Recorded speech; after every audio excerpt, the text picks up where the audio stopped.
Assalamualaikum warahmatullahi wabarakatuh. Selamat datang di channel Esa Heri. Kisah ini terinspirasi dari peristiwa kisah nyata.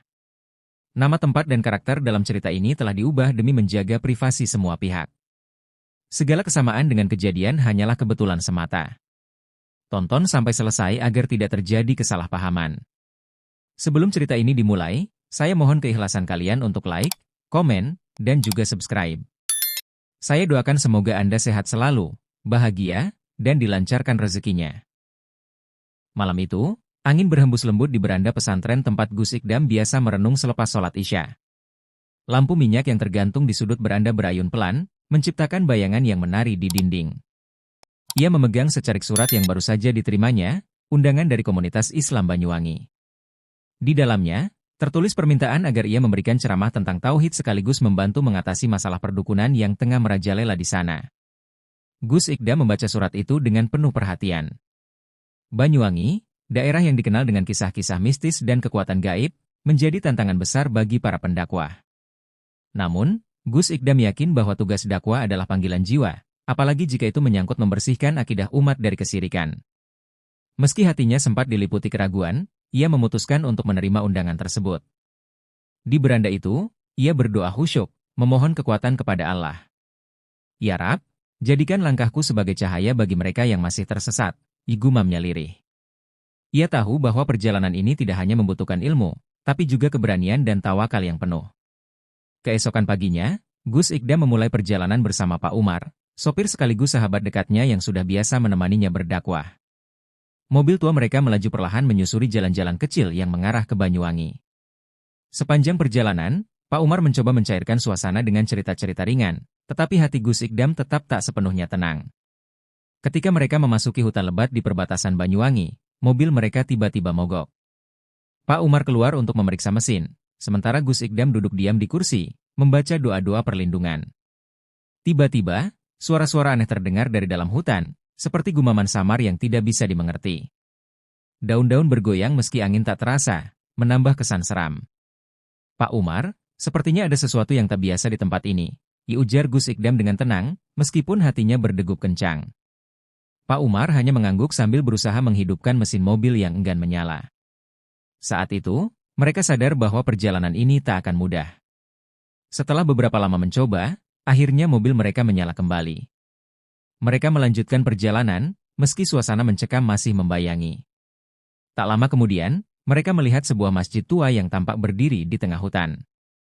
Lampu kecil di depan masjid berkelap-kelip, seolah memanggil mereka untuk singgah. Di masjid itu, mereka bertemu dengan seorang kakek tua berjenggot putih yang tengah duduk bersila di atas sajadah lusuh. Wajahnya penuh wibawa, meski tubuhnya terlihat renta.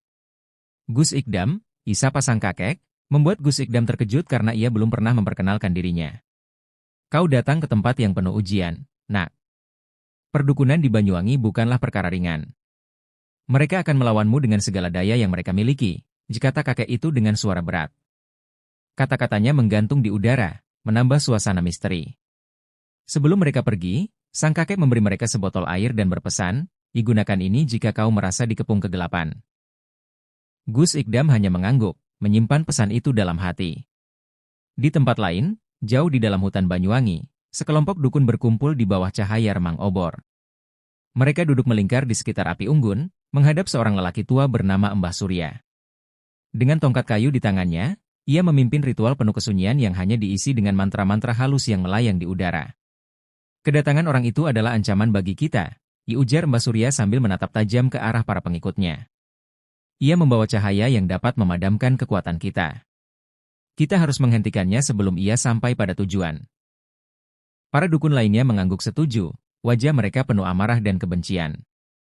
Mereka mulai merapal mantra, memohon kepada kekuatan gaib untuk melindungi wilayah mereka dari Gus Ikdam. Aroma kemenyan dan bunga-bunga mistis menguar di udara, bercampur dengan suasana hutan yang mencekam. Mbah Surya yakin, dakwah Gus Ikdam akan menjadi ujian besar bagi mereka, dan ia tak akan membiarkannya begitu saja. Ketika akhirnya Gus Ikdam dan Pak Umar tiba di Banyuwangi, mereka disambut dengan hangat oleh masyarakat. Kerumunan orang berkumpul di depan masjid besar desa, menyambut kedatangan ulama muda yang telah mereka tunggu-tunggu.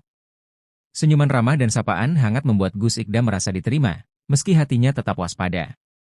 Namun, di tengah keramaian, ia merasakan tatapan dingin dari beberapa orang.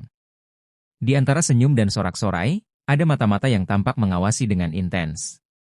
Gus Ikdam tahu bahwa ia tidak hanya dihadapkan pada masyarakat yang rindu ilmu, tetapi juga mereka yang merasa terancam oleh dakwahnya. Sambutan ini hanya awal, Pak Umar, bisiknya kepada sahabatnya. Kita harus bersiap menghadapi apa yang mungkin terjadi. Gus Ikdam melangkah memasuki masjid, memulai langkahnya untuk menyebarkan cahaya tauhid di tengah bayang-bayang kegelapan yang mengintai. Malam itu, masjid penuh sesak oleh jemaah yang antusias mendengarkan ceramah Gus Ikdam. Suasana awal begitu khusyuk, dengan suara lembutnya membahas pentingnya tauhid dan bahaya perdukunan. Namun, di tengah ceramah, gangguan mulai terasa. Lampu masjid tiba-tiba berkedip-kedip, memancarkan bayangan yang bergerak di dinding. Beberapa anak kecil menangis histeris tanpa alasan yang jelas, membuat suasana menjadi tegang. Sebagian jemaah merasa pusing dan gelisah, bahkan ada yang hampir pingsan. Gus Ikdam menyadari bahwa ini bukan gangguan biasa. Ia menghentikan ceramah sejenak, lalu mengambil mikrofon dan dengan suara lantang melantunkan ayat-ayat suci Al-Quran. Surah Al-Baqarah ayat 255, ayat kursi, menggema di seluruh masjid, melawan energi gelap yang mencoba menyusup. Gangguan mulai mereda, meskipun suasana tetap terasa berat. Gus Ikdam meminta seluruh jemaah untuk berdoa bersama, memohon perlindungan kepada Allah. Doa-doa tersebut membentuk harmoni spiritual yang terasa menguatkan iman mereka. Jangan takut, ujar Gus Ikdam dengan tenang. Sesungguhnya, Allah bersama orang-orang yang bertakwa. Di luar masjid, Mbah Surya dan para dukun mengirimkan serangan lain. Bayangan hitam bergerak cepat di antara pepohonan, disertai suara aneh seperti desisan ular. Mereka berusaha menciptakan rasa takut di hati para jemaah. Namun, Gus Ikdam sudah bersiap. Sebelum memulai ceramah, ia memimpin jemaah dalam doa perlindungan yang panjang, memohon kepada Allah agar dijauhkan dari segala bentuk gangguan. Doa-doa tersebut menciptakan semacam perisai tak kasat mata yang melindungi masjid. Bayangan-bayangan hitam yang mendekat tiba-tiba menghilang, seolah menabrak dinding yang tak terlihat. Suara aneh perlahan mereda, digantikan oleh ketenangan yang meliputi seluruh area. Para dukun yang mengintai dari kejauhan mulai gusar, menyadari bahwa kekuatan mereka tidak mampu menembus benteng spiritual itu. Dia bukan orang biasa, igumam salah satu dukun kepada Mbah Surya. Namun, sang pemimpin dukun hanya tersenyum tipis. Belum waktunya kita menyerah. Kita akan tingkatkan kekuatan ritual kita. Sementara itu, di dalam masjid, Gus Ikdam terus menguatkan para jemaah dengan pesan-pesan tauhid, mengingatkan mereka bahwa tiada daya dan kekuatan kecuali dari Allah. Di malam yang sama, jauh di dalam hutan Banyuwangi, Mbah Surya memimpin ritual besar yang lebih intens dari sebelumnya. Ia duduk di atas tikar anyaman dengan lingkaran api yang menyala di sekelilingnya. Para pengikutnya melantunkan mantra dalam bahasa kuno, memanggil kekuatan gelap untuk menyerang Gus Ikdam secara spiritual. Mbah Surya menutup matanya, tangannya terangkat tinggi. Kita akan menyerang bukan hanya tubuhnya, tetapi juga keyakinannya, ujarnya. Sebuah boneka kecil yang menyerupai Gus Ikdam diletakkan di tengah lingkaran. Mereka membakar kemenyan dan menaburkan ramuan mistis, berharap bisa mematahkan mental sang ulama muda. Namun, saat ritual mencapai puncaknya, sesuatu yang tidak mereka duga terjadi. Cahaya terang muncul dari arah masjid, seolah menembus gelapnya malam. Salah satu dukun berteriak, ada kekuatan yang menghalangi kita." Mbah Surya tetap tenang, tetapi matanya menyiratkan kekhawatiran. Ia sadar bahwa perlawanan Gus Ikdam lebih kuat dari yang mereka bayangkan. Pada malam ceramah kedua, Gus Ikdam merasakan tekanan batin yang sangat berat. Seolah-olah ada sesuatu yang menekan dadanya, membuatnya sulit berbicara. Ia tahu ini adalah bagian dari serangan gaib yang dilancarkan para dukun. Beberapa jemaah bahkan mulai merasakan hal serupa, tubuh mereka terasa lemas dan pikiran menjadi kacau. Gus Ikdam berhenti sejenak, menenangkan dirinya. Ia menutup mata dan melafalkan ayat-ayat suci Al-Quran, termasuk surah Al-Mu'minun ayat 97-98, dan katakanlah, "Ya Tuhanku, aku berlindung kepada MU dari bisikan-bisikan setan. Dan aku berlindung kepada MU, ya Tuhanku, agar mereka tidak mendekatiku." Dengan keyakinan penuh, ia mengulang ayat tersebut, hingga rasa berat yang ia rasakan perlahan sirna. Di luar masjid, para dukun yang mengawasi ritual mereka terlihat lelah dan kehabisan energi. Serangan gaib yang mereka lancarkan gagal menembus iman Gus Ikdam. Mereka mulai panik, menyadari bahwa kekuatan spiritual sang ulama terlalu besar untuk dilawan. Sementara itu, Gus Ikdam melanjutkan ceramahnya, menanamkan keyakinan bahwa keimanan adalah perisai terbaik melawan kejahatan. Ketika ceramah hampir selesai, tiba-tiba seorang pria di tengah jamaah berteriak histeris. Tubuhnya gemetar hebat, matanya melotot seperti sedang dikuasai sesuatu. Beberapa orang mencoba menenangkannya, tetapi ia terus meronta. Gus Ikdam mendekat, lalu membaca doa perlindungan. Pria itu akhirnya tenang, meskipun ia mulai menangis terisak. Dengan suara bergetar, pria tersebut mengaku bahwa selama ini ia menggunakan jasa dukun untuk mendapatkan kekayaan. Saya tersesat, Gus, ia katanya dengan penuh penyesalan. Kehidupan saya memang kaya, tapi hati saya kosong. Setiap malam saya dihantui oleh ketakutan. Gus Ikdam memegang bahunya dan berkata lembut, tobatlah, saudaraku. Allah Maha Pengampun, selama kita kembali kepadanya dengan hati yang tulus. Kesaksian pria itu menjadi pelajaran berharga bagi seluruh jemaah. Mereka menyadari bahaya kesirikan dan pentingnya kembali kepada Allah. Gus Ikdam menutup ceramah malam itu dengan doa, memohon agar Allah memberikan hidayah kepada seluruh umat. Di tengah gelapnya malam, masjid itu bersinar dengan cahaya keimanan yang semakin kuat. Malam itu, saat sebagian besar jamaah telah pulang, suasana di pelataran masjid menjadi sunyi. Angin malam bertiup pelan, tetapi membawa hawa dingin yang aneh. Tiba-tiba, sesosok bayangan hitam muncul di tengah pelataran masjid. Sosok itu bergerak mendekat, perlahan namun pasti, hingga berhenti beberapa meter di hadapan Gus Ikdam yang sedang berzikir. Bayangan itu berbicara dengan suara yang berat dan menggema. Pergilah dari tempat ini, Gus Ikdam. Kehadiranmu mengganggu keseimbangan kami. Jika kau tidak pergi, kau akan menyesal. Kata-kata itu diiringi dengan rasa dingin yang menusuk, seolah ingin menggoyahkan tekad sang ulama muda. Namun, Gus Ikdam tetap tenang. Ia berdiri tegap, menatap langsung ke arah bayangan tersebut. Aku datang bukan untuk menciptakan ketakutan, melainkan untuk membawa cahaya kebenaran.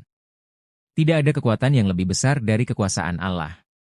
Kembalilah kepadanya sebelum terlambat, ujarnya tegas sambil melafalkan surah Al-Ikhlas. Bayangan itu menggeliat, lalu menghilang perlahan, meninggalkan aroma anyir yang memudar seiring waktu. Keesokan harinya, Gus Ikdam mempersiapkan diri untuk ceramah malam ketiga. Ia menyadari bahwa serangan dari Mbah Surya dan para dukun semakin intens, tetapi itu tidak menggoyahkan keyakinannya. Setelah sholat duha, ia duduk di sudut masjid untuk merenung dan memperdalam zikir, memperkuat ikatan spiritualnya dengan Allah. Pak Umar mendekatinya dengan wajah cemas. Gus, apakah Anda yakin ingin melanjutkan ini? Gangguan semakin kuat, dan saya khawatir sesuatu yang lebih buruk akan terjadi. Gus Ikdam tersenyum lembut. Pak Umar, dakwah adalah amanah. Selama kita bersandar kepada Allah, tidak ada yang perlu ditakutkan. Justru inilah ujian iman kita. Di siang hari, ia juga mengajak para jamaah untuk berpuasa sunnah, memohon perlindungan dan kekuatan dari Allah. Persiapan spiritual ini menjadi benteng bagi mereka menghadapi malam yang diperkirakan akan menjadi ujian terbesar. Gus Ikdam yakin bahwa doa dan keimanan yang kokoh adalah senjata paling ampuh melawan kejahatan. Ketika malam tiba, masjid kembali dipenuhi oleh jamaah yang haus akan ilmu.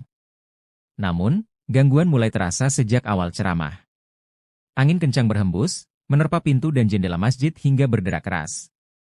Beberapa lampu minyak padam, meninggalkan sebagian ruangan dalam kegelapan. Bayangan-bayangan hitam terlihat bergerak cepat di luar masjid, mengintai dengan tatapan mengerikan. Namun, Gus Ikdam tetap melanjutkan ceramahnya, membahas pentingnya menjaga tauhid di tengah godaan duniawi. Di saat suasana semakin mencekam, ia mengajak seluruh jamaah untuk bersama-sama melantunkan zikir. Lantunan, "La ilaha illallah," menggema di seluruh masjid, menembus keheningan malam yang dingin. Zikir tersebut menciptakan perisai spiritual yang kembali melindungi masjid. Bayangan-bayangan hitam di luar tampak terhalau, seperti tidak mampu mendekat. Angin yang semula mengamuk tiba-tiba mereda, digantikan oleh ketenangan yang menyelimuti. Para jamaah merasa tenang, dan ceramah malam itu kembali berjalan dengan lancar hingga selesai. Pagi harinya, Gus Ikdam mengadakan pertemuan kecil dengan beberapa jamaah di masjid. Mereka membahas pengalaman selama 3 malam terakhir dan menyadari betapa besar ancaman dari perdukunan yang telah lama mengakar di masyarakat. Seorang jamaah tua angkat bicara, "Gus, kami sadar bahwa perdukunan telah merusak akidah kami. Tapi, banyak dari kami takut meninggalkan kebiasaan ini karena tekanan sosial." Gus Ikdam tersenyum penuh pengertian. "Saudaraku, Tidak ada yang perlu ditakutkan kecuali Allah. Semua makhluk, baik yang terlihat maupun tidak, tunduk di bawah kekuasaannya. Tinggalkanlah segala bentuk kesirikan, dan gantilah dengan keimanan yang kuat. Insya Allah, Allah akan melindungi kalian. Pertemuan itu menjadi titik balik bagi sebagian besar jamaah. Mereka berkomitmen untuk meninggalkan praktik perdukunan dan kembali kepada ajaran tauhid. Gus Ikdam merasa bersyukur, tetapi ia tahu bahwa tugasnya belum selesai. Masih ada banyak jiwa yang perlu dibimbing menuju cahaya kebenaran.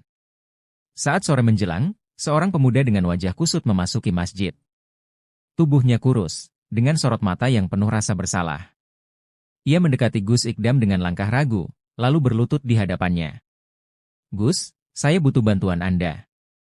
Saya terjebak dalam dunia yang gelap," ia ujarnya dengan suara gemetar. Pemuda itu mengaku bernama Seno, mantan pengikut Mbah Surya yang pernah terlibat dalam ritual perdukunan.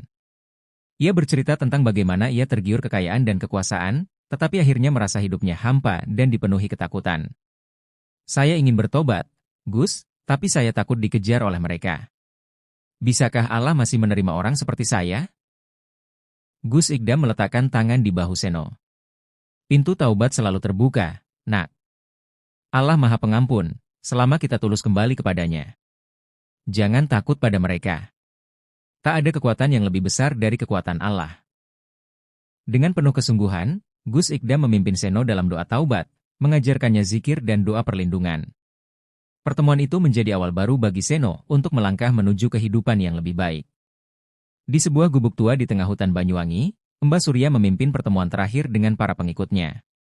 Wajahnya yang keriput menunjukkan tekad yang membara, meskipun ia tampak lelah setelah serangkaian kegagalan melawan Gus Ikdam. "Kita tidak bisa membiarkan orang itu menghancurkan tatanan yang telah kita bangun selama bertahun-tahun," ujarnya dengan suara serak. Para dukun mendengarkan dengan serius saat Mbah Surya menguraikan rencana terakhir mereka. Mereka berencana menggunakan kekuatan terbesar yang hanya dilakukan dalam situasi darurat, yakni memanggil makhluk gaib penjaga hutan.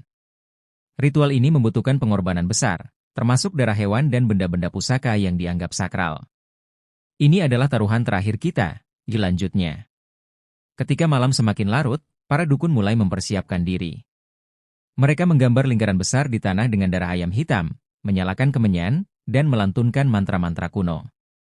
Suasana menjadi mencekam, udara sekitar terasa berat, dan suara binatang hutan menghilang seketika. Aura gelap memenuhi tempat itu, menandakan kekuatan besar sedang dipanggil. Namun, di balik keyakinan mereka, ada rasa takut yang tak terucapkan. Beberapa pengikut Mbah Surya mulai meragukan keberhasilan rencana ini. "Bagaimana jika kekuatan itu justru berbalik melawan kita?" ibisik salah seorang dukun kepada rekannya. Namun, Mbah Surya menepis keraguan tersebut dengan tatapan tajam, memastikan mereka tetap berkomitmen hingga akhir. Malam terakhir ceramah tiba, dan masjid kembali dipenuhi oleh jamaah.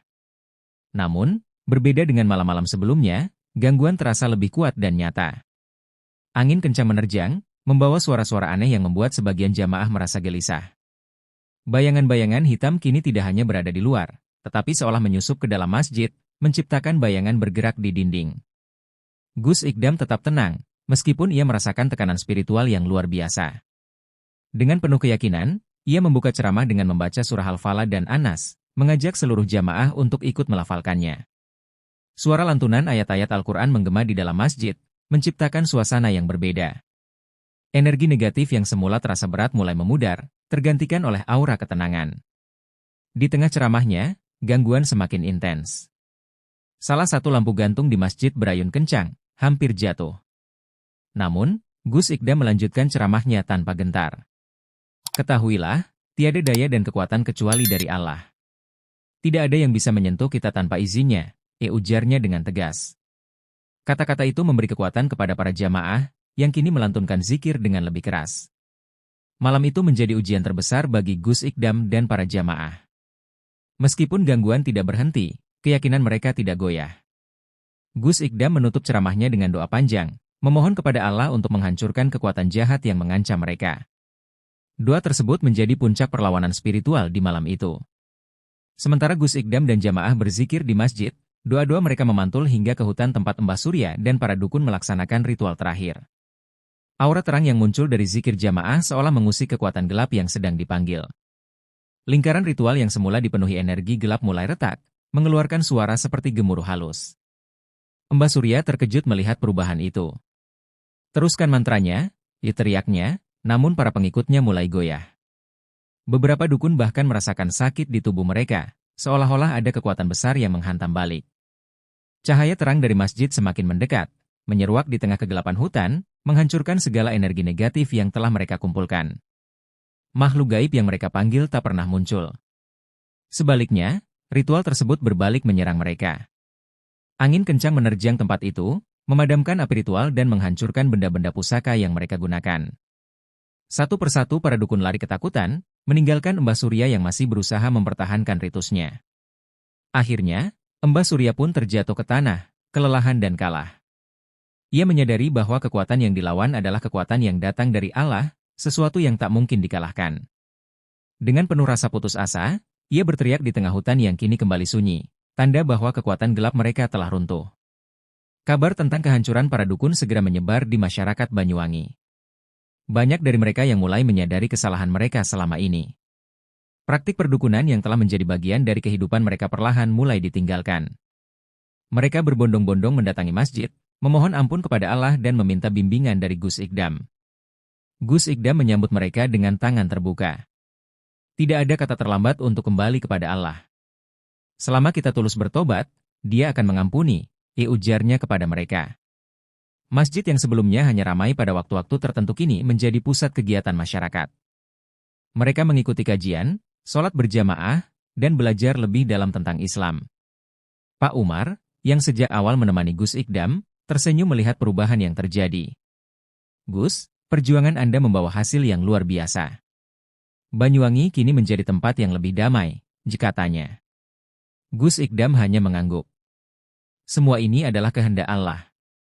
Kita hanya hamba yang diberi amanah untuk menyampaikan kebenaran. Kebangkitan ini menjadi awal baru bagi masyarakat Banyuwangi. Mereka tidak hanya meninggalkan perdukunan, tetapi juga semakin mempererat hubungan mereka dengan Allah. Masjid kini menjadi simbol kebangkitan spiritual, tempat di mana cahaya iman bersinar terang, menggantikan kegelapan yang pernah menyelimuti mereka. Beberapa hari setelah perubahan besar itu, Gus Ikdam bersiap untuk kembali ke pesantrennya. Masyarakat Banyuwangi mengantarnya dengan penuh rasa syukur dan haru. Gus, kami tidak akan melupakan jasa Anda. Semoga Allah selalu memberkahi langkah Anda, kata salah satu tokoh masyarakat dengan mata berkaca-kaca. Gus Ikdam hanya tersenyum, memberikan nasihat terakhir kepada mereka. Jangan bergantung pada manusia, bergantunglah hanya kepada Allah. Jaga tauhid kalian, dan jangan biarkan kegelapan kembali. Setelah itu, ia melangkah menuju mobilnya, ditemani oleh Pak Umar. Di perjalanan pulang, Gus Ikdam merenungkan semua yang telah terjadi. Ia merasa bersyukur karena Allah memberikan kekuatan kepadanya untuk menghadapi semua ujian. Ini bukan kemenangan pribadi, gumamnya. Ini adalah kemenangan cahaya iman yang tidak pernah padam. Sesampainya di pesantren, Gus Ikdam kembali ke rutinitasnya, mendidik para santri dengan semangat baru. Pengalaman di Banyuwangi menjadi pelajaran berharga yang terus ia sampaikan kepada murid-muridnya. Cahaya iman yang ia bawa dari Banyuwangi kini tersebar ke seluruh penjuru, mengingatkan bahwa di mana ada kebenaran, di situ ada kemenangan.